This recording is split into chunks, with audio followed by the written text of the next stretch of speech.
Hello, everyone, and welcome to the Man United Agenda. And yes, it is your preview show, and it's Manchester United versus Crystal Palace. Welcome to the Man United Agenda.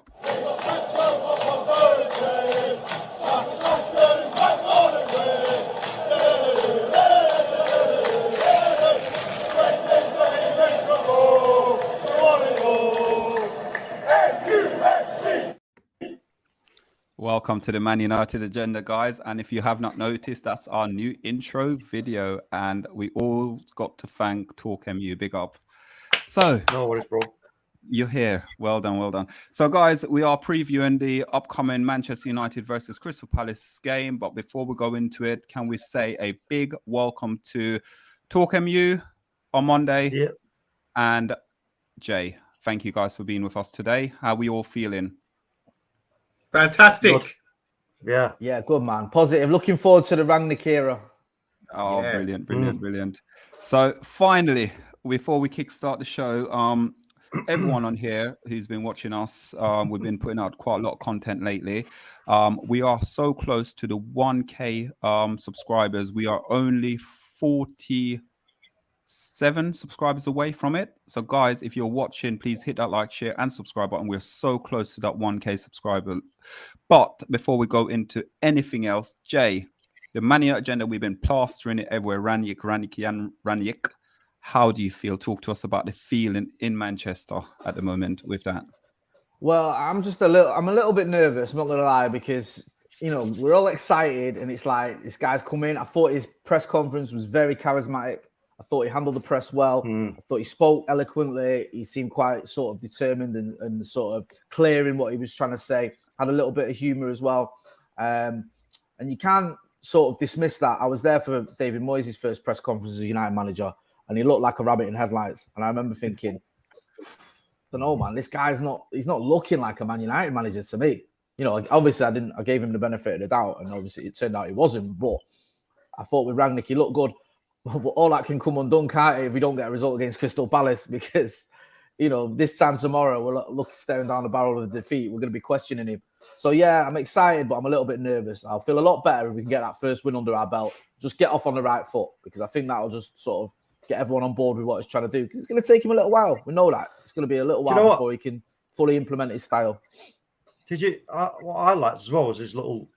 He had a bit of sense of humour when he was asked about the question about the £10 million bonus. Sort of saying, yeah, and I started laughing at like, contract. You know what I mean? Yeah, I thought, you know what I mean? He proper turned it back round on them lot, didn't he? He seemed relaxed. Do you know what I mean? I liked that about him. It was comfortable. Quietly confident, Jay. When I've done a few press conferences for unveilings. I was there at Van Gaal's. I was there at Mourinho's. Van Gaal was okay. Mourinho was a little bit touchy. He got touchy with the question about him giving youth a chance. You remember he pulled out that piece of paper. Yeah. Started going on about, and it turned out that piece of paper was nonsense.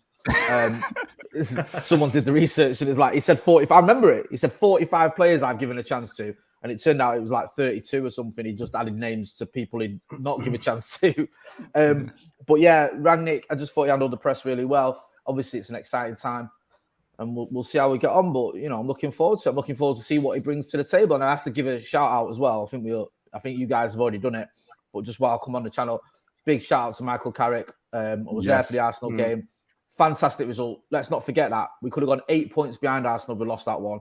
Big result. Fantastic night. And the way he went out, I thought was it's just like the player. Classy way. Done my bit. Appreciate everything. Good luck. I'm on my way. Well done to Michael Carrick for leaving Ralf Rangnick with a very good chance of making top four. Yeah, and with that quick one as well, Jay, it's quite nice feeling Michael Carrick leaving and bowing out after beating Arsenal. That was the icing on the cake. That was a beautiful thing about the whole thing. Right, I've done my job now. I've beaten Arsenal.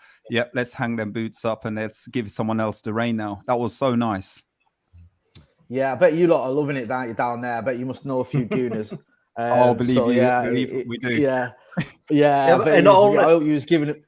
Yeah. Not only, Jay, not only did they know a few gooners, there was a few gooners who bottled out of coming back on the channel. Yes. After giving it the large one. Right? Yep. They give it the large one. I struggled to believe that Arsenal fans would bottle something. Surely not. You're making things up. They did bottle it. City especially meant to go on a show with Mr. B yesterday, and he totally bottled it. Talk about art imitating life. Yeah, I think that that could have been a bit of a downer, that couldn't it? But it was a great night, and that's what Michael Carrick's about. He's a classic guy, and I hope we see him again one day at Old Trafford. I really do. Yeah, and hopefully, I'm hoping he will take some time away, because it's like what you said, 15 years he's been doing this for now.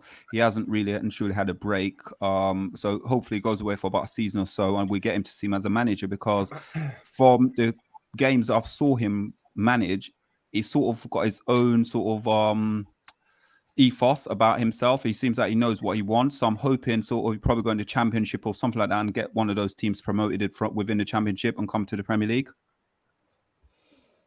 Yeah, definitely. I mean, I don't know what he's got planned in store. I know he does a lot of charity work as well, Michael Carrick, the Michael Carrick Foundation. I was at an event for them once. Don't know if he wants to focus more on that. If he is determined to continue his coaching, he's obviously got a load of coaching experience and playing experience.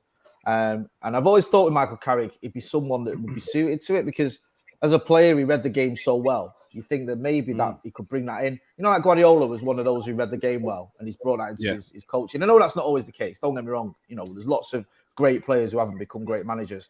But I just always thought like maybe Michael Carrick could be someone who did that. And, you can't really tell a whole lot from 3 games as caretaker.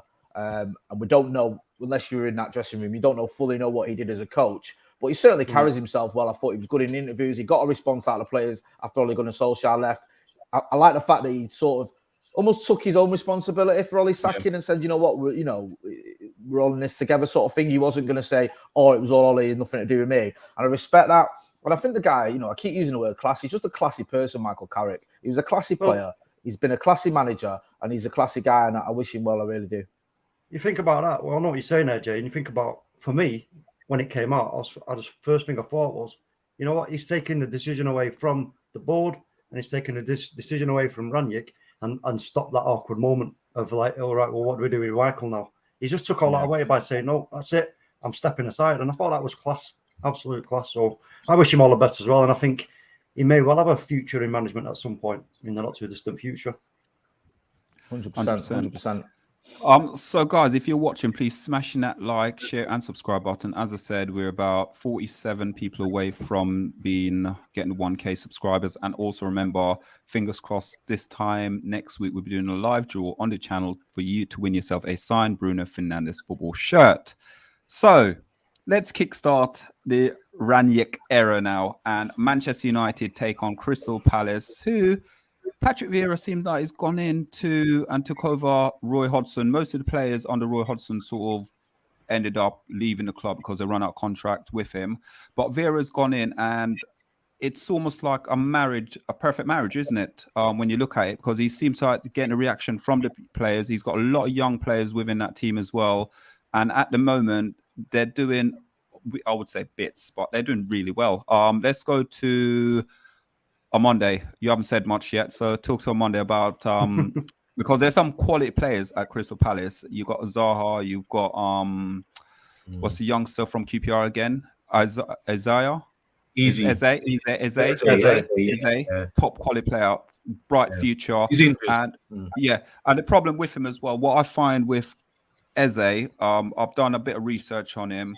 I've listened to a few punditry regarding him, and his career almost stopped at one point, and he sort of went on a lower journey to come back up again. And he had so many people influence around him that basically gave him such a great advice that now he keeps his head firmly on his shoulders on Monday. Yeah. Look, Patrick Vieira has come into the game. I mean, he's respected as a player from people of the age, like early 20s, mid-20s. They will remember him as being a great player. It wasn't so long ago he was dominating the Arsenal midfield. I think he's got a similar approach to Wenger. When Wenger came into Arsenal, he was aware of certain players, Anelka, Vieira himself, Petit, all these players that outside the Premiership bubble people didn't really know about. And I think it's the same applies with Vieira. He's come in now. He's gone to New York. He's been at Man City. He knows a lot of ballers, a lot of young ballers, and he knows how to speak to them as well. I think that's the difference with Vieira. He's got that he's in an area like South London where there's a big pool of talent, and he knows how to talk to these guys. He knows how to get the best of them. He's brought in Conor Gallagher from Chelsea on loan, and he's been having a great start to the season. He's looking like a proper player. I don't know what's going to happen with him. Is Chelsea going to take him back? But he's someone who's really shone out. So I think with this Crystal Palace setup, after Roy Hodgson played conservative football and kept them in the league, now they've tweaked it. Now they're starting to play out the back. You've got two centre backs now who are starting to play better. I mean, compared to Tompkins and the other guys they had before, they're playing it out. They're popping it around. They're playing beautiful football. The fans are always fantastic down there. They always get on their back, and give them a good round of applause. And that must give you a lot of energy as well. And obviously they've got the front three with SHAH, the striker from Celtic, who's come in and had a good start to the Premiership. You never know with Scottish players playing in that league whether they can adapt to the Premiership, but he seems to have done all right. So they're no jokes, they're no mugs, and I have to give respect to Vieira for what he's done. He's had some really interesting results, and I at the start of the season I thought, oh God, when you looked at their, like you said about the contracts, you had Townsend. He's gone off to Everton now. He's had a good start there. He's left. Probably thought that was a sinking ship. But he's come in, made the right signings, made the right additions, and tweaked them enough. And good, like I said, it's about the language you speak to these players to get the best out of them. So SHAH, all these young players, they look at this guy and they think, yeah, I'm going to play for him, and I know he's touching, he's pressing my buttons and getting me the best out of me. So Crystal Palace ain't no mugs. Interesting game coming up. We want to win. We got a lot of momentum now, and I think we can do them, but we have to be really careful, not underestimate them. And same thing with Jay. It's the same question I'm going to ask you as well. But also, I'm going to put something into the mix as well. Listening to the interview the guys gave about Patrick Vieira, the players, it seems like apparently he's a bit of a joker in the changing room, isn't he? You'd think someone like his stature, like a Roy Keane sort of era player, it's almost like be hard rocks, but apparently have a banter and stuff like that. He's very funny on the training pitch as well. Yeah, I mean, you got to get that in the right balance, though. You know what I mean? Like, familiarity breeds contempt. So it's all right having a laugh and a giggle with your players, but at the end of the day, you've got to be able to gain that respect as well. So sometimes that was one thing Ole Gunnar Solskjaer perhaps was accused of being too friendly with the players. Do you know what I mean? Like, of maybe not being hard-faced enough with some of them. I don't know how true that is, but certainly towards the end of his tenure, I got that impression that when he needed to read the right act, we were talking about it last time I was on here, high-fiving Maguire as he gets sent off in the final game. Seems to be almost like a sort of symbol of where it had gone wrong for Ole Gunnar Solskjaer. Do you know what I mean? So Patrick Vieira, I'm confident he knows what he's doing on that front. But I think Palace are an exciting team. I mean, they've not kicked on massively in terms of points and stuff from Hodgson, but I think they're playing better football. And I think also as well, like you mentioned there, they've got some exciting players. I think the kid, is it Edouard, who came in? Eduardo. Conor Gallagher's been a bit of a I shouldn't say revelation, because he did well on loan last season, didn't he, when he was at was it West Brom he was at? The lad who was on loan from Chelsea. I think there's him, Benteke and Zaha have all got a similar amount of goals. So they have got some good players. I think the one problem with Palace, they've got this sort of susceptibility to late goals.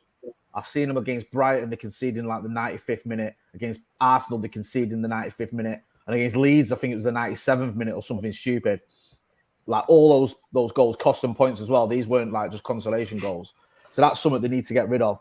But I think in terms of what they probably were hoping for from Vieira and what they've got, it's probably what they were hoping for. A bit more exciting football, the competitive, the sort of entertaining to watch. And he looks like he's doing a good job there. So, yeah, it seems to be going well for them. I just hope it all goes horribly wrong tomorrow, obviously. Same thing, Talk. Go on. Yeah, look, I can agree with like everything that's already been said. I mean, he's coming to the club, brought fresh energy. Took the reins, let the reins go. Let him go out and play the game. I mean, you say about this Conor Gallagher. Yeah, he's a great player. And they're not too reliant anymore, are they, on Zaha? You know what I mean? So they're using this Gallagher to link up play, etc. But the defense as well. The defense as because they brought in, did they bring in two new defenders, Anderson and I can't pronounce the guy's name, Guahi, something like Guahi. Yeah. So, and to go on that run that they went on, the seven games unbeaten, I think it was. That's you know what I mean. That's pretty decent, isn't it? That's all right. And I think I did say it like when he took the job that I thought Vieira was the kind of guy you would want to play for because there's just something about him. He's got that personality trait that you can kind of warm to and like. You know what I mean? Even though he's an ex-Arsenal player, still respect him and like him, which is strange. You know, there's just something about him. You know what I mean? So you're on your own air talk. I mean. You're definitely your own. There's only one person for that thing, and it's Keno, mate. An Arsenal player who kicks off with Keno and ended up at City. Nah, not for me. Nah. Well, he's all on your own talk. Yeah. Well, anyway. So I can respect him as a player. Listen, if it wasn't for that pass to Giggsy, we wouldn't have had the treble. So I respect him. Well, yeah. Remember that, Jay. Don't forget that. Yeah. But he's the only Arsenal player that gets his name sung around Old Trafford every week. But I don't think. Listen, I don't think they're going to be able to. I don't think they're going to keep us out and stop us taking the points from this game. I just don't see it. Yeah. And guys, if you're watching, please like, please share, and please subscribe. We're going to now go on to Man United. I've got my team lineup, and I hope I don't get it wrong this this will be week. fun. Here we go. And before we go into it, before I go into my team at the moment, I just want to ask, probably come to Jay at the moment, because we've been seeing Telles and Dalot a lot more than we usually do see. So do you think this was a Carrick formation, or do you think Rangnick had some sort of influence within it? Because I want to give Carrick all the credit, to be fair, all the credit for what he's left, the legacy he's left behind by giving opportunity to these guys. But I just want to see what your take is on it. I'm not sure. I mean, I know he had conversations with Rangnick, but I think it would have been his team. I'm just not sure what the situation is with Telles and Dalot. How much of that was literally he had to pick him because Shaw and didn't Wan-Bissaka hurt himself or something? I was at Old Trafford earlier the other day, and I got a message saying like, "Oh, Wan-Bissaka's not in the squad because he's hurt himself." I'm not sure whether it was tactical or just necessity. Whether you didn't have any other fullbacks available because obviously the only other fullbacks we've got are out on loan. So it'll be interesting to see when he's got everyone available because I think Wan-Bissaka and Shaw are back in the squad, aren't they? So whether he'll go with them, I mean. I thought it was a Michael Carrick team, but he might have had a conversation, he might have had an influence. But I just feel that if you've been taking that team, you've been coaching it, and you're trying to set it up, a manager's sort of phoning it into you. I don't know how feasible that is. I'm not so sure. It's not respectable, Jay. That it's not. I said this all along. There's no way you're going to do that. No way would Ralph disrespect Michael like that. And there's no way Michael would disrespect himself by saying, Ralph, can you help me, mate? I don't know what to do. It's bollocks. I totally disagree. I think Carrick is the sort of guy to say, what do you want? I want a smooth transition here. Rather than Ralph coming in and starting from scratch. Then surely they would have implemented something, say, right, we're going to start playing this or doing this sort of drill, which is what's going to happen in the future, So I can't imagine. I'm sure that Ralph has influence. Where does let me ask you this then. If you say that, where does the blame lie if it all goes south? What Michael Carrick's going to take the fall for it, and Rangnick's going to go, oh, yeah, nothing to do with me. Nah, no way. Nothing to do with that. I just think we've seen that. Look at the Chelsea game, the lineup, the formation. Look at the Villarreal game. We've seen the difference. We're looking at like Ollie's team. Even the other day, a couple of days ago when we played, he played a 4-2-3-1, which is Ollie's formation, but there were still slight differences as well. So it suggests to me, I'm seeing stuff in this performance to suggest to me that there's been some influence from Ralph already. That's just my observation. Obviously, I can't. Belief is accepting something true. Belief is acceptance is something that's true without evidence. I can't provide you the evidence, but that's my belief. Yeah. So quick one talk. Sorry, before we go on, we're going to cut it on. Errol, I just want to say this will be your toughest team selection just yet because we don't know what sort of Ralph's taking training now. We don't know what sort of selection he's going to have. He could surprise everybody. We don't know what lineup, what the formation is going to be. So good luck with this one, man. Oh, brilliant! But before this is a tough one, so I want to do no pressure. I want to do the team lineup first, and then after the team lineup, I then want to go in and do the sort of form guide as well. So before we do that, though, guys, if you're watching, please smash that like, share, and subscribe button. And Amanda, do you want to go through some of these comments, please? Let me wait before I see Yankee Talk Smack on here putting something on here. Solo put in his nomination for Wally of the Week. Oh, thank you so much. No comment. Yeah, you had me last week and the week before, Yank. I'm not taking any more from it. This is a solid team. On Monday. Okay, so I'm just doing this random now. Hi, everyone in the comments. How you doing? I'll start with Bath Time with Vaughan because he's a regular and I really respect him. He says, I think it's obvious VDB. Who's VDP? DB? Wan-Bissaka. What? Oh, Van de Who? Beek. Van de Huh? Beek. Is that sorry, he said V. Oh, sorry, apologies. I thought he said W. Oh, sorry. Sorry. Hold the phone. Hold the I hope phone. Rebel, There is please do the not pick that Monday up. of the Rebel week. did not see that. Sorry, I apologies, seen guys. it. He said it with Sorry. such authority as well. Like you were correcting him. J. Hold on, because I don't want to go up. Yeah, I don't want to go up. Are I you don't want to do it. I stupid, don't man? do it. VDB, Aaron Wan-Bissaka, obviously. Sorry. Apologies.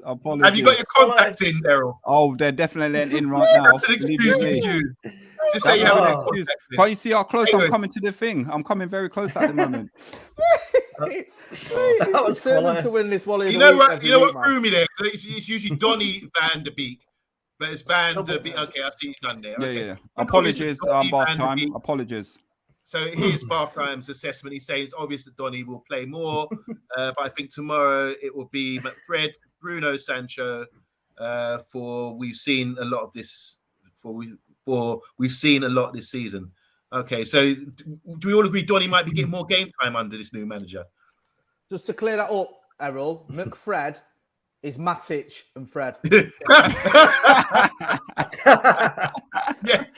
Oh, brilliant. Yes, that's it. And here's one from Connor. He says, if we control the game like Rangnick wants, we control the result and it can be 3-0. Yeah, because in the comments in the interview, he's saying about controlling the game is like keeping the ball as far away from Fred and the goalkeeper. Pass the ball to Fred. Yeah. Pass the ball to Fred. That's all I say. Fred, No, but that's only ball. listen. That only comes from the midfield, though. You can't control a game if you ain't got nothing in the midfield. But it comes from the manager. He's got to implement these tactics now and make sure that everyone's trained and on board with all this. And lastly, I want to say hi to Jackie. She wants to say hi to Jackie. She said, I do think Maguire, Lindelof will struggle with Edwards. He can be a bit of a handful. He's a big guy, isn't he? He's a big, strong striker. And as well as Ben Teke. Well, he will be if you allow him to. If you don't allow him to do that by, occupying his space, then he's not going to be so confident, is it? It's only when you give him space in front of you and to keep tracking back and letting them do their thing, but they're going to then gain confidence. So don't do that. Finally, do you want to say hi to Tyrone Williams? How you doing, Tyrone? 4-2-3-1, and he's giving his. I'm quickly going to go through this before we go into you, Solo. He says De Gea, Dalot, Lindelof, Maguire, Telles, like before. Van der Beek, or is that someone else? No, that's someone else. Van der Beek and Fred, Sancho, Fernandes, Rashford, and Ronaldo. That's his starting lineup. Big up Tyrone. How you doing? Big up Jackie and big up Eagle Eye Football as well. Welcome to the channel. Let's see it then, Solo. What you got? Oh dear. I'm not looking forward to this now, guys. Be quick. I'm not looking forward to it, seriously. Oh, that's right. Okay. So let's start off with any changes there. Let's go Jay. Jay, any changes or anything you see that he might bring in? Or do you reckon Van der Beek will start? Or will you see he'll go with the same sort of world-class Fred and Scott in the middle?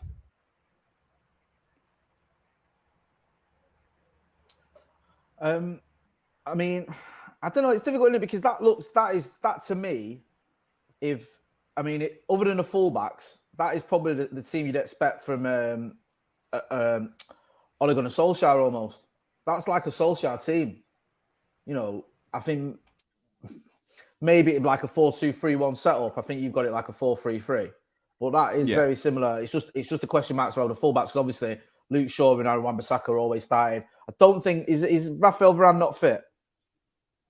Don't believe he's fit. What I've seen today, I don't believe he's still fit. Yeah, so that makes sense. It makes a lot of sense to me that team. To be honest with you, and I think there's nothing wrong with this, and I think some people are reluctant to say, but we just don't know what Ralf Rangnick's going to do. I don't think like, is he going to go drastically change things? Is he going to go something crazy, like not crazy, but completely different, where he might go with 3 at the back or whatever, or is he going to be playing Lingard, who people seem to think will be someone who thrives under his system? Is Donny going to get a chance? I just see that team to me is sort of a similar one to we've seen in the past. I'm not gonna lie to you, Solo. I've kind of been warming to Fred a little bit over these last few weeks. And Yes. I've never been his biggest fan. And I think when we've got all the transfers we want to make done, I don't think Fred will get in this team. But I think over the last few weeks, when we've been struggling, the one thing that's really disappointed me, and I think this is the minimum I expect from a Manchester United player, is getting stuck in and fronting up. And like, I always go back to the Liverpool game when Ronaldo kicked Curtis Jones or kicked the ball at Curtis Jones. And I keep going on about this because it really stuck with me. And I saw the Liverpool players piling around Ronaldo, and only Bruno and Fred got involved. They were the only ones who wanted to know. And I think you're at Old Trafford, you've got the Scousers kicking off with the GOAT, and none of you wanted to know. Maguire and everyone just stood there. I was fuming, but Fred was proper kicking off, like having it with Van Dijk and Robertson and all them lot. And you can see he's trying his best. He's getting stuck in. And I think he might not have the quality there, but at least he's got that energy. And we saw it on Wednesday night or Thursday night, sorry. He gave, he stood on De Gea's. It was a typical Fred performance, this, right? He stands on De Gea's foot to give away the first goal, right? He stands on his foot, kicks off for the ref because he stood on his goalkeeper's foot, sets up a goal, and then ends up on a winning team. You know what I mean? It was like the ridiculous to the sublime. Sorry? And the penalty as well. What did he go down? The penalty. Oh, yeah, wins a penalty as well. Wins a penalty, I almost forgot. So he won a penalty, gave away a goal, almost finished the old goalkeeper, sets up a goal. It was just crazy. And you know what? I'm beginning to get on board with the craziness. Forgive me. It's like that Eric Bailly level of craziness. Do you know what I mean? Yeah. So I think for the time being, unless, if we bring in a quality DM or a quality midfielder, maybe Fred doesn't make the cut. But certainly, and especially, I'll be honest with you, out of him and McTominay this season, I think it's Fred that's shading it for me out of the two of them, I'll be honest. And I'm a McTominay fan. Yeah. Jay, quick one as well. What I was going to say, the performance against Chelsea, by your performance, but for some reason or another, he just cannot get in his team. But his performance was very good against Chelsea. And with this sort of style of football that Rangnick plays, it's that sort of ball carrier. He can carry the ball. So do you think he'll get the opportunity to basically showcase what he can do? Or do you think it's a bit late for him now? I think the problem with Eric Bailly is not his ability, it's his availability.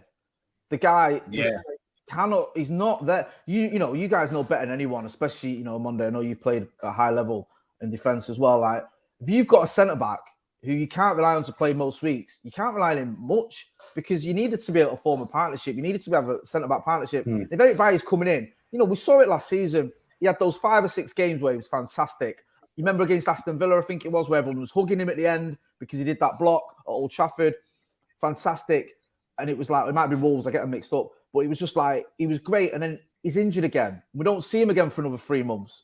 And that's the problem with Eric Bailly. It's not his ability, it's his availability. He just gets injured too often. And I think if you're a manager and you're looking, right, here's how I want to set, here's my centre-back partnership. Can you rely on Eric Bailly? I'm not so sure you can. I know when Raphael Varane's fit, he'll be in the team. But I think Victor Lindelof, he's had a lot of stick over the last year or so. But I actually think Victor Lindelof is probably, and this is a weird way of putting it, but I think you'll understand what I mean. He's probably been our least bad defender this season. I know that sounds crackers, but I think if you look at we haven't had anyone who's shone other than maybe Varane, but Maguire's had a stinker, Shaw has had a stinker, Wan-Bissaka's had a bit of a stinker. Victor Lindelof's been okay.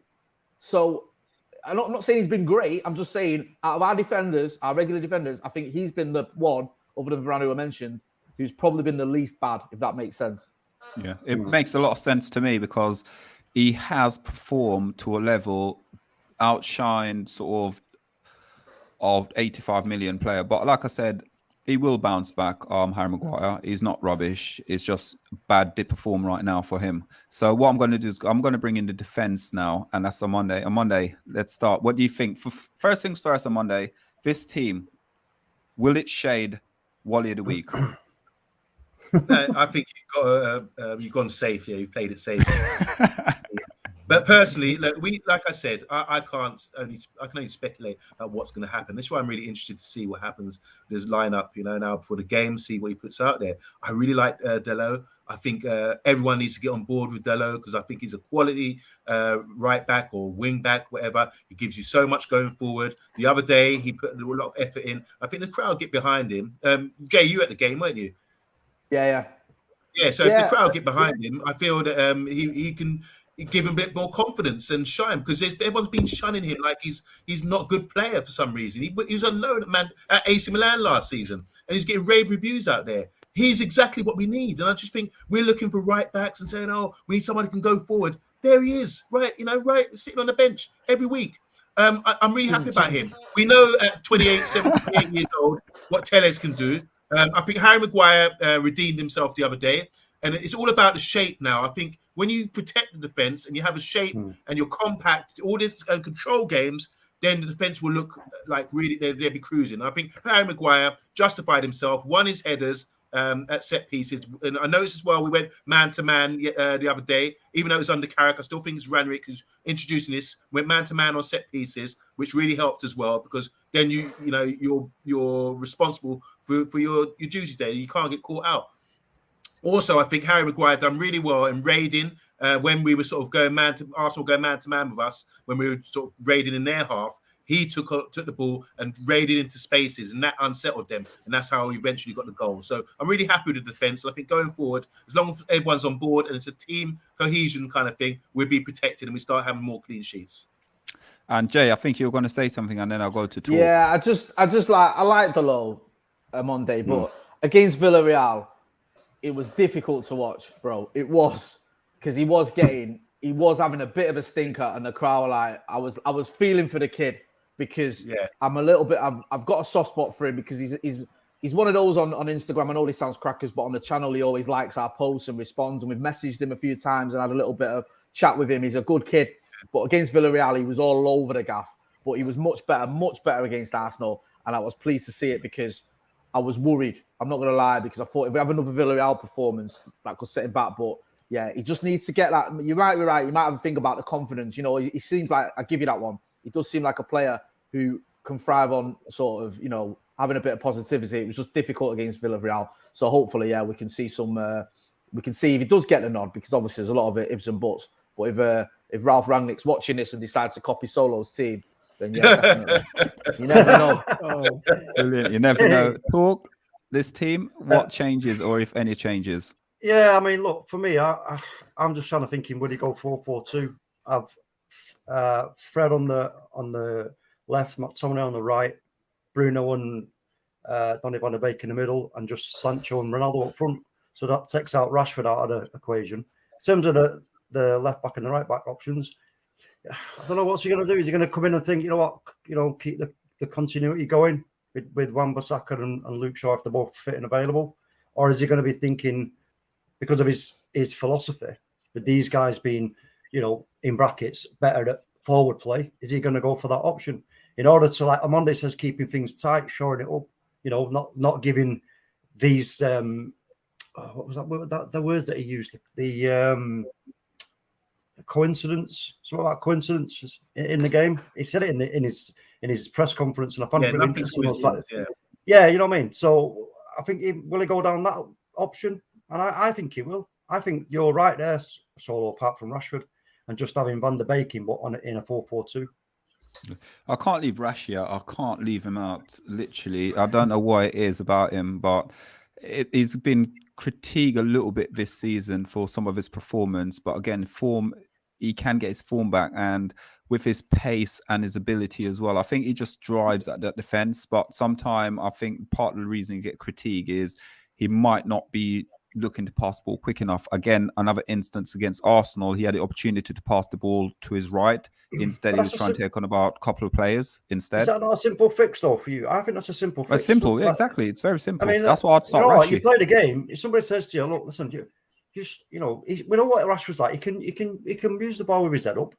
Just release the ball quicker. That's all he's going to do. For me, I think that's a simple fix. And if anyone has got the credentials to do it, it's got to be Rangnick, surely. Yeah. I know. All right. I know we're talking about, listen, he's had like what, a day, one training session possibly. So, can't expect miracles. But I think in looking at it like in a linear fashion, how's the easiest option for him right here and right now? What is it in order to get this group of players to stop these coincidences? What do you think it is? And for me, it's going to change the shape in order for us to be more closer together, so that we're not having these huge gaps. that invite the problems. And that's the coincidence, isn't it? You're inviting the problems. You keep inviting problems. It's not a coincidence. I think it's kind of, that's what he was getting at. So, you know what? I think if we do that with a 4-4-2, well, I don't know if it'll be a diamond or not, but for me, I just think that'll be a better option than sticking with this 4-2-3-1, which has clearly not been working for us. And I've said it before. You're not going to win anything playing a 4-2-3-1 all the time. You're just not. Yeah. You're not in today's game. You're not in a modern game. It's just not going to happen. And then let's go to Jay Rashi. We're talking about Rashi here. Form at the moment isn't great, but would you actually drop him or would you keep going? It's weird because Rashford the other night, I don't think he had a very good game at all. He got an assist. I think the one thing you get with Rashford that almost gets overlooked a little bit, and especially if you are going to play Telles or Dalot, is he does track back, he does cover a lot. And I think that you might need to do that. You might need to, because I think it was around the 70th minute mark. For me, both fullbacks, their energy seemed to drop off a cliff. They were knackered. You know, there was one point, I think, where someone played a through ball. I can't remember. I think it was on the right-hand side. And I think it was Dalot just sort of said, I ain't getting to that. He was like, that is not, do you know what I mean? Like, he just sort of held his hand up and went, forget that ain't happening. So they might, because let's say, you know, that's not a criticism. They haven't played a lot of football. And it was a high-paced game. You're going to get to a point where you're like, you know what, I can't keep bombing up and down, you know what I mean, after sort of, especially when we were defending a lead. So I do think he offers that. I do still like Marcus Rashford. He's probably my favourite United player for a multitude of reasons. But he's been very patchy since he come back from his operation, which is kind of to be expected. I just wonder the fact that Mason Greenwood didn't play the other night and looks like he's fully recovered now from his COVID. Is he going to be sort of chomping at the bit? Because it's quite ironic, isn't it? I think Sancho would be the one who'd be more surprising if Sancho got dropped than it would if Rashford got dropped because of the way he's playing. So it'd be interesting. I think in answer, I know this is like the most long-winded answer ever. I'd stick with Rashford because I love him. And I think he does offer you that little bit of protection for your fullback because he will get back, he will track back. And I think he is always capable. Even we saw it the other night, and this is what Rashford's very, very good at. Marcus Rashford can drop you a 5 or even a 4 out of 10 performance and still get you a goal, still get you an assist. He's got that about him. You know, he had something like 20-odd goals and about 18 assists or something last season. And, you know, a lot of those games, it wasn't perfect, great games or amazing games, but he's effective. He's a very effective player. And I think that he could cause, you know, the Palace defence, you're talking about the Palace defence being, you know, sort of quite resolute. And I understand that, you know, they have done well. But you look at the likes of, you know, Tompkins and Ward or Mitchell or whoever, you think Marcus Rashford, if he's running at him, especially with Old Trafford up for it, I think he'll cause them all sorts of problems. Yeah. Just to add to that, I think Rashford was playing on the right the other day, and he doesn't seem comfortable. Everyone always complains about him being on the right. He needs to improve that side of his game. But obviously on the left, he's really effective. He makes his runs across the line. And I think one factor that people don't really talk about enough is his pace. I think it sort of camps defenders back and the defensive line back when you know you've got Rashford on the line looking to exploit, getting in behind, that kind of thing. So defenders would rather sit back, and it helps us building as a team. So I think Rashford does offer us a lot, just based on his pace alone. It's not just that; it's when players don't show as well. If players don't show, we don't give him a decent option, then he may be reluctant to release the ball. So we have to bear that in mind as well, which we have seen a lot of times. You know, not the lack of energy. You know what I mean? But I think sort of once he moved to the left against Arsenal, he came more into the game. But when he was on the right, he wasn't that influential within the game. But like what Jay just said there, he got that within his cabinet. He's got that goal, that assist. He just needs that opportunity to get it and need probably lift his head up a little bit more as well going forward. So guys, if you are watching, please hit that like, share, subscribe button. We're going to go through 1 or 2 comments, and then we're going to go to the head-to-head, and then we're going to look at your score prediction as well, which 1-0 on Monday. Yeah, so Monday, would you mind taking some of these comments away, please? Okay, sorry, I'm a bit late on this. Sorry, I've got to say something so long.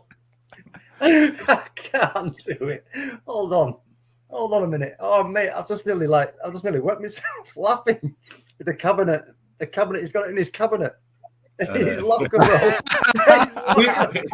I didn't notice that at all. I noticed that. I had a visit of Marcus going over to the side, and it's like it's that chest of drawers thing. And it's like, right, I've got in here now. It's locked. It's locked. Where's the key? It's locked. All right. Jackie again says, I forgot about Greenwood. Someone did mention him though, but maybe he's coming back from his illness. So hopefully we get to see him again because he's a really exciting player.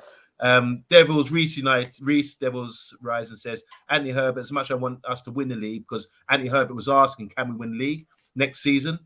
We have a long gap to claw back, and I will still say third, fourth, and win the FA Cup. I just want to add to that. I think we can win the league this season. I put that out there today for everyone who thinks I'm crazy, but I think we can get on the charge. It's only 10, 12 points after Chelsea losing today. Have you recently banged your head, bro? Have you banged your head? I'm serious. I'm deadly serious. I said this last week, right? I do think we can win the league. Halftime says, Jay, you're out of your mind. You think Rashford's defensive work rate is anywhere near the level required. Jay, you want to take care of that one? Yeah, I think that if you're looking at, it's obviously a choice in it between Martial, Rashford, or Greenwood. And I think I'm just not having it that either of those other two do as much defensive work as Marcus Rashford. They don't. Do you know what I mean? I mean, you might say, all right, he's not doing enough defensive work, but he certainly does more than Anthony Martial on that left-hand side. And I love Mason Greenwood, but he certainly does more than Mason Greenwood. He just does. Do you know what I mean? I see Marcus tracking back a lot. And you might think he needs to do it more often. Maybe there's a point there. I don't think he did enough of it against Liverpool. But I think in terms of the other options that you've got out there, yeah, for me, he does more than any of them defensively. I think he does. I think Marcus will always put that shift in. And I'm not saying that Mason doesn't. I think Mason's having a good season.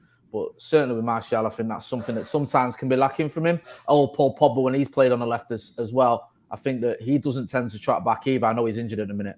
But yeah, I just feel that Marcus does give you that extra bit of defensive cover when you need it. Just to add to that as well, I do think Rashford, he gets himself back in shape, which is important. And so then you have to play through him rather than him relying on his pace and getting ahead of the play and having to run back like Pogba often does, So I do think Marcus gets into position early and that helps him in the long run. Not to say he's a great defender. Saragon, how you doing, Saragon? He said, bold selection, and then he's saying start with Ahmad instead of Rashford. Get Old Trafford roaring with his debut home goal. Did he score against AC Milan? Yeah, he scored, didn't he, Old Trafford? Yeah, he did. Yeah. Okay, but what about Ahmad? Anyone got any news on Ahmad? Nothing. Is he around? Is he? He was going to go. His low move was it Feyenoord he was going to go to, but it fell through because he got injured just before that move. Because you remember we had about 87 wingers, didn't we, at one point? With Elanga, with Dan James, with Ahmad, obviously with Sancho coming in and Rashford and Martial can play out there as well. And I think there was a sort of like a phase where Ollie was like, right, I need to ship some of them on. He sold Dan James. He looked to Low and Diallo. He got a knock in training, I think, literally a week before he was due to go. So his low move got postponed or cancelled. Chances are he might go back out on loan or go out on loan, in January. But you never know. I mean, he looks a quality player. We had Fabrizio Romano on the channel, and he's obviously he's based over in Italy, and he was saying that when United signed Ahmad, he was really impressed with that signing because he felt that was a sort of a surprising signing for United to go and get him for 30-odd million, whatever it is, with add-ons, because he thought he would have ended up at Juventus. And he'd been speaking to people at Atalanta who'd obviously been training with him because he was at Atalanta, and he was like... Yeah. They were raving about the kid. They were like, this guy in training, he's the real deal. And they were he's a little bit surprised that Juve hadn't taken a punt on him. So yeah, I love Ahmad Diallo. He looks quality. Hopefully he gets some games under his belt, whether that's on loan or at United, probably more likely on loan. And then next season we can really see the benefits of him. I think he's a bit unfortunate at the minute. We've just got kind of a little bit of an abundance of wingers with Elanga, with Rashford, with Sancho. And Martial who's still in the conversation as well. So yeah, it's probably going to be difficult for him to get in. But he's certainly I see the point about I wouldn't start him, but I think he's a player. If he comes on, he can definitely get the crowd going. He can get everyone going 100%. Brilliant. So quick one here. Thanks, Jay. We got Callum. Welcome, Callum. We got Jags. Welcome, and we've got We've got Jenks, loads. Mr. Jinx. Jegs, I got Jegs. Jinx, Just Jinx. look, Jinx. We got a few there. I'm just reaching out to see who's new to the channel. Welcome to the Mania Agenda, guys. We've got at the moment 62 people live. So if we wouldn't mind hitting that like button, just as a reminder. And The keywords under Ralph is press. Press that button. Come on. press the button. Yeah, and also the other day. in the chat Not as well, press, guys. press. The link is in the channel for you to hit that subscribe button. And remember, we will be giving you the opportunity to win yourself a signed Bruno Fernandes football shirt once we hit that 1K mark. So hopefully by next week, we'll be giving it away. So hit that button. So guys, let's go through now, and we're gonna go through not head to head, but performance so far this season. And Manchester United at the moment, it doesn't seem like, well, under the old regime with Ole, legend and everything at the club. Let me see if I can get this up quickly. I love when I'm doing technical stuff. Can never get it up. Hold on. That's not what I want. This is what I want. I'm not very technical. Come on. Head to head, guys, on here. Pardon? Form guide. This is a form guide. So the form guide here, at the moment, Crystal Palace are in 9th place and Man United are in, if my eyes just think, the 11th. So on the current form guide, Jay, should we look at form guide and take anything from this whatsoever? I wouldn't really. I mean, you know, we obviously had that awful spell, didn't we? We looked at the games against Liverpool and City. I think as well, you got a new manager. We know what's going on there. So I wouldn't be looking too deep into it. I don't feel like it can tell you a lot. Obviously, we had the most important ones, the last result, or the last two results. Decent draw away at Chelsea and a big win over Arsenal, an important win over Arsenal. So it's not something I'm too mired about when I'm going, oh my gosh, we're 11th in the form table. I think one thing we have got to do as well, and I think we've all been speaking about this, is remember that, you know, Crystal Palace have got a decent record at Old Trafford. Like, they have, yeah. You know, we've all been speaking about what they've done under Vieira, but even going back to Hodgson, I think they've won 2 of the last 3 at Old Trafford, if memory serves. So this isn't a team that, you know, gets overawed by coming to Old Trafford. And you know, one of those wins was in front of the fans as well. It's not like it was just behind the closed doors with COVID. So yes, they've had a little bit of a bump with Vieira as well. But this is a team that you have to respect, and they have got quality players. But yeah, I'm not looking at the form guide going, oh what we're gonna do, we're awful. I think the most important one, like I said, is the last couple of results, or you know, the last result in particular. I think that's the one that matters most.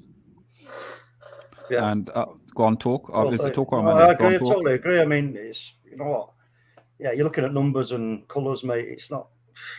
I mean, really, not going to take too much out of that, to be fair. And like, yeah, they're going to come. They're going to come into the game feeling a bit kind of, you know, we've got a point to prove and a bit cocky and everything else. But like I said, for me, I just think with the past results we've had, whatever it is, that I think Ralph's going to change the formation. That's the quickest way for him to get a more cohesive performance. And so, with that being said, I can't see him taking any points off us. Just can't see it. On Monday? Don't say it. Don't say it. So don't say those words, bro. I say it all the time, man. That sort of thing. It always gets clipped up, rammed down my throat the full time. Yeah, mate. I know. Go on. I know Jackie in the comments. She lives in South London, so she knows all about Crystal Palace. But I think, the form starts from today. From tomorrow, sorry. I think you can forget about previous form. This is a new dawn, new age for Man United, and I'm really, really excited about what lies ahead. And I hope everyone tunes in and watches the game and gets behind the team. Yes, and we'll be doing a live watch along as well with Talk and Mr. B. So make sure you tune in. And Mr. B doing a watch along. If he depends on what part of the room he's doing it in, yeah, he's jumping up and down, and and everything on it. Like if he's in his bedroom, he's all over the bedroom, running around, jumping up in the bed when we score, if we score. That was funny. Yeah. But the thing with it as well, Jay, I'm going to liaison on to the point that you're saying regarding the jinx. We do this show, we do this channel, we push the content out, and whenever we go live and we're playing like the Sheffield United and all these teams, these guys come very confident, and I always say do not come that confident, because what will happen is something will happen, and it always does. So Take whatever you just said back. Talk. Take it back. No, man. No, I can't take it back, bro, because that's what I believe. I mean, listen. Yeah, listen. you've got to be honest, haven't you? If you believe that, fair enough. I believe it. I believe it. And do you know what? I've seen enough. For me, I've seen enough to just. I mean, look. Take them 3 games from Michael, right? Everything that Ollie did, like I said Ollie did a fantastic job, and in my opinion, nobody else could have done what Ollie did for many reasons, which I'm not going to go into now. And if anybody needs me to explain it to you, then stop supporting Man United because you just obviously don't understand it. Simple as that, right? He's so telling you. Listen, simple. There's enough. I've seen enough. And then added on top of that, this guy coming in, right? Say no more. It's happening. Brilliant. Guys, if you're watching, the eagle is not landing. Guy. If you're watching the content, please hit that like, share, and subscribe. It's very easy to find us, and we've been putting in the link so you guys can just click onto it. Now, let's go on to look on score predictions. So let's take you off the screen and let's go score prediction, guys. So let's start off with talk, confidence. Score prediction, please, sir. I'm thinking now 1-0 Palace. I mean, I can't really see. Come on, Dave's space. No, listen. I'm gonna go. Yeah, I'm sticking to me 2-0. I'm sticking 2-0 United. You just said 1-0. No, 2-0 United. 2-0. Yeah. On Monday. Clean sheet, you know. It's a new age for us. Hopefully, as I've heard from the press conference, we control the game, keep the ball away from our goal, and we win 1-0 and control the game. And exactly what I'd love to see, and I'll be delighted. Brilliant. Jay? Do you know what? It's one of those, right? The more I just get excited and I just think, you know what? Ralphie's here. It's all good. Yes. We're going to do him. Yes. The Crystal Palace. Do you know what I mean? Vieira can do one. I'll go with 4-1 United. Yes. I like Big it. talk. Big talk. Man. I thought, Jay, for a second, you know what? He's going to pull a pin out here and pop my balloon, man. Nah. Flying around the room. Hey, if we don't feel confident about facing Crystal Palace, then Ralf Rangnick wants sacking. Well, listen. Everything I've seen about this guy and what that press conference, and you combine everything together. You know, the whole ingredients that are out there on the table. You put them all together, and for me, it's only going in the right direction. That's all I can see. Brilliant. So, I'm gonna stick, as always, my 3-1.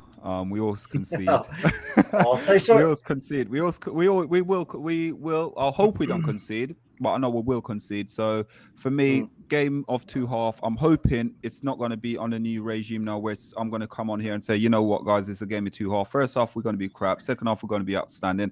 I'm hoping we start from the first half and finish the second half as well by going out and literally peppering Crystal Palace tomorrow 3-1. And that Benosaurus Rex don't even get a sniff on goal if he does play. Do you know what? So let me just say, is there one thing? I think there's one thing that we've like not mentioned here, which is the presence of Rangnick on the touchline, barking his orders. You know what I mean? There's that you got to take that into consideration as well. Because do you think that I want to get your take on this? Yeah, because you guys have played a bit of football. Like, do you think that has an effect? I ask a lot of people. Yeah, it does. It does. It has a huge effect. It depends on the mood. It depends on the mood that is created between you and the manager and before you go out to play. Yeah. If everything's nice and everything's right, and you're confident in what you've been told, and then they're just reminding you, gentle reminders. I think it's when there's a bit of confusion between, you know, the ideas that are trying to be put across, and you're not quite getting it. And then you're getting berated for something, and in your head you're thinking, yeah, but why are you having a go at me? Because you've not even explained it properly to me. So why are you having a go at me? If you get that kind of thing going on, then you are going to be in trouble. But I don't see that happening with Rangnick. I just think he's going to give him a simple instruction, and I think, like I said, change the shape. But then he will be, you know, like I don't know what kind of yeah, he's just going to be on the touchline barking orders. I was going to say something else. But I'm interested to see whether he does get off the touchline and does give instructions, or whether he's going to be like a Wenger and sit there and take notes. You know, I would ideally like to see him come up on the touchline and just orchestrate, because he's new to the system. Maybe he needs to remind people where they need to be. And if I see him doing that, because he's very confident, he knows exactly what he wants. If I see him doing that, I'll be happy, and I think it will help the players as well. Because sometimes you can go out there and you might forget, oh, Sugar, I'm supposed to be here. Yeah. Sugar, I'm supposed to be there. You know, that kind of thing. So he should go. I'd like to see him out there, whether he is or not. I'm not sure what sort of manager he is. But I'd like to see him on the touchline and just barking instruction, or get his assistant to do that. Tell him to be where he's supposed to be. That kind of thing. We see that with Klopp. We see that with Pep and the Leeds manager and all these guys. And I like it. I think it shows they know what they're doing, and the fans get behind that as well. They can see the guys, they've got a passion as well into making it work. So I want to see that. Would like to see that if he does it. Brilliant. So guys, on Monday, do you want to go through a couple of these scores quickly, and then just quickly for 2 seconds? Yeah? Hi, Liverpool fan Ollie, how you doing? He's saying Palace to win 3-1. Sean, hi Sean Mack. He says, pick up Sean Mack. 5-2, Ronaldo hat-trick and Bruno to score 1. Let's have a look. Am I seeing any more score lines here? 6-3 Man United. Hi Stumpy, how you doing? 6-3 Man United. Any more score lines here? I've got the 5-2. No, that's about it. That's about it. I think was you going to say something then, Jay? I think Jay was going to say something about. I was just saying, you know, like when I was listening to that press conference of Rangnick the other day, I was thinking, I listen to anything this guy's got to say. He's got the voice of an angel, man. Yeah. I know, that's it. Very hypnotic. Do you not think? I know. I was like, oh, this guy says it's Tuesday. I'm listening that's it, exactly. Yeah. And, you know, as a journalist, I think the journalist would enjoy asking questions and scratching the surface and get more information about his style of play and everything else. And he's not hiding anything. I don't think he's hiding anything. I think if Jay was asking questions, I'm sure you should get him on the show. Get him on your show, Jay. And you know what? I would love to. Because you know what, right? I never enjoyed the United press conferences, because I was a United fan. Like, I didn't mind the City ones. I know this sounds quite crazy, but I didn't care if I upset Pep Guardiola, or if he was moody with me. But if Jose or Van Gaal or anyone was moody with me, I'd have been upset because I care.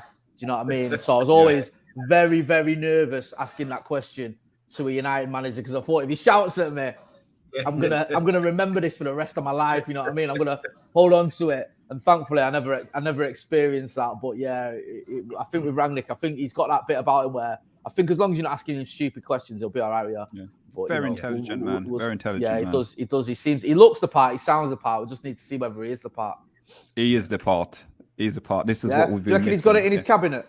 I think he's got it in his cabinet. Is he gonna play Donny van der Beek at fullback? Oh, brilliant. Listen, left back, right back, centre back. DDB, like Alan Wan-Bissaka. I can't believe I've done that though. Jesus. Actually, Errol, you got joins us straight from the pub. Yeah, you got 2 nominations. You're going to be nominated twice for a Monday of the Week. Oh, man. I think it's only once. Though. I think it's only once. No way. Yeah, I'm not going to get the cover that way. Brilliant, guys. Absolutely been a blast. So, guys, if you're watching, please hit that like, share, and subscribe button to the Mani Agenda. And like we said, we are almost 1K subscriber away from giving you the opportunity to win yourself a signed Bruno Fernandes football shirt. There's 47 people in the live chat, so can we hit at least 30 more likes before we go off the air? But before we do that, we'd like to say to Jay where we can find Jay. And I haven't paid him this week. I didn't give him £2 this week. Listen, you never pay. Yeah, you guys. I've seen a few people in the chat saying they've watched Paddock and that, and I put a link on the Paddock community page as always. You know where to find me on Paddock, but I keep saying this every time I come on here. Come on, because I love what you guys do. I have a top laugh when I come on here, listening to Errol and his craziness. But they do speak a lot of sense. You know, like they said, call it Man United agenda, but I think the only agenda here is a bunch of passionate United fans who've got some great opinions and who like getting other people on the channel as well. And it's good to see the community growing. You're almost at 1,000 likes as well, 1,000 subscribers, and you deserve it. Deserve that audience. So, you know, just keep doing what you guys are doing, because I'll keep coming on here as long as you keep having me, because I love it. I do. I love what you guys do, and I really enjoy it when I come on here and we have a good laugh, we have a good chat, And I can see from the comments the way it's growing and people are getting involved and seeing what you guys are about. So long may it continue. Brilliant. Thank you so much, Jay. Pleasure. And we love having you on the channel all the time. And, you know, every time you come on, it is a blast. It's always a laugh. It's always a joke. Never a dull moment with you, Errol. Thank you. Thank you. Never a dull moment with me. It's normally either me or on Monday. It's normally one of the two. Don't try and put it on a Monday, right? Last 5 times I've been on here, it's been you.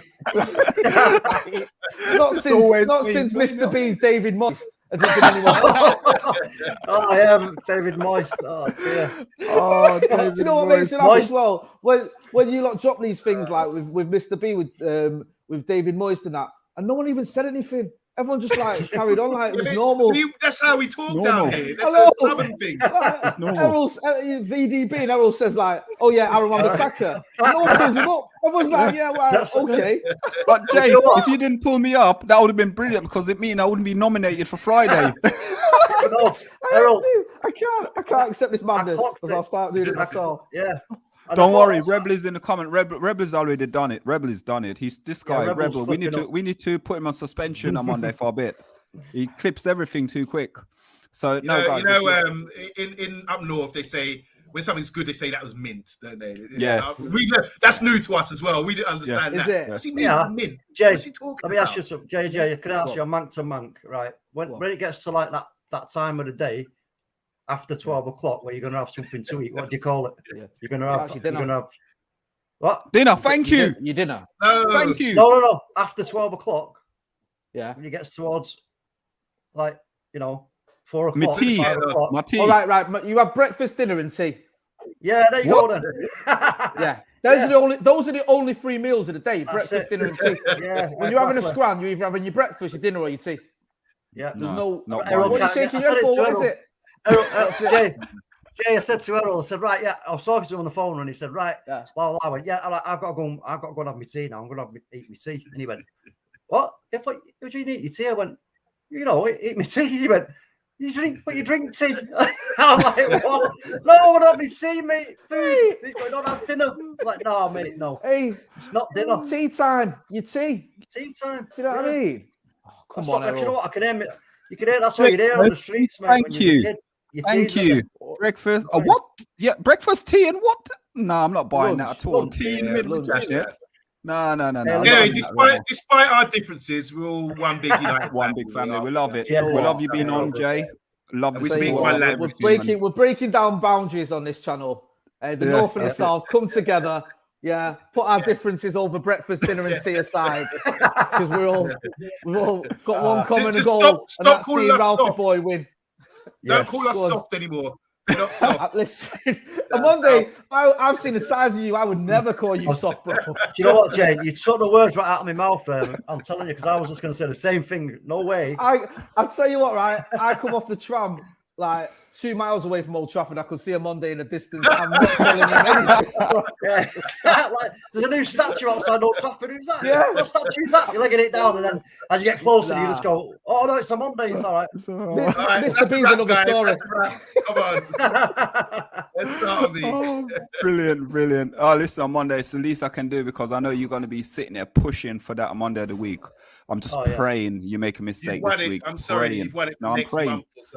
No. We've got you on Monday. We got you. But guys, this has been Solo Talk on Monday and Jay. Guys, we have been the Man United Agenda, and we'll be back tomorrow for the live watch along with Talk and Mr. B. And also we'll be back for the reaction show as well a bit later on in the afternoon. So guys, if you're watching, please hit that like, share and subscribe button. Remember, fingers crossed, by this time next week, we're doing a live draw once we hit the 1K subscriber. So thank you all for watching and supporting, and thanks for all the comments as well. And come on, you Reds. Have a lovely evening. Good night. Ciao.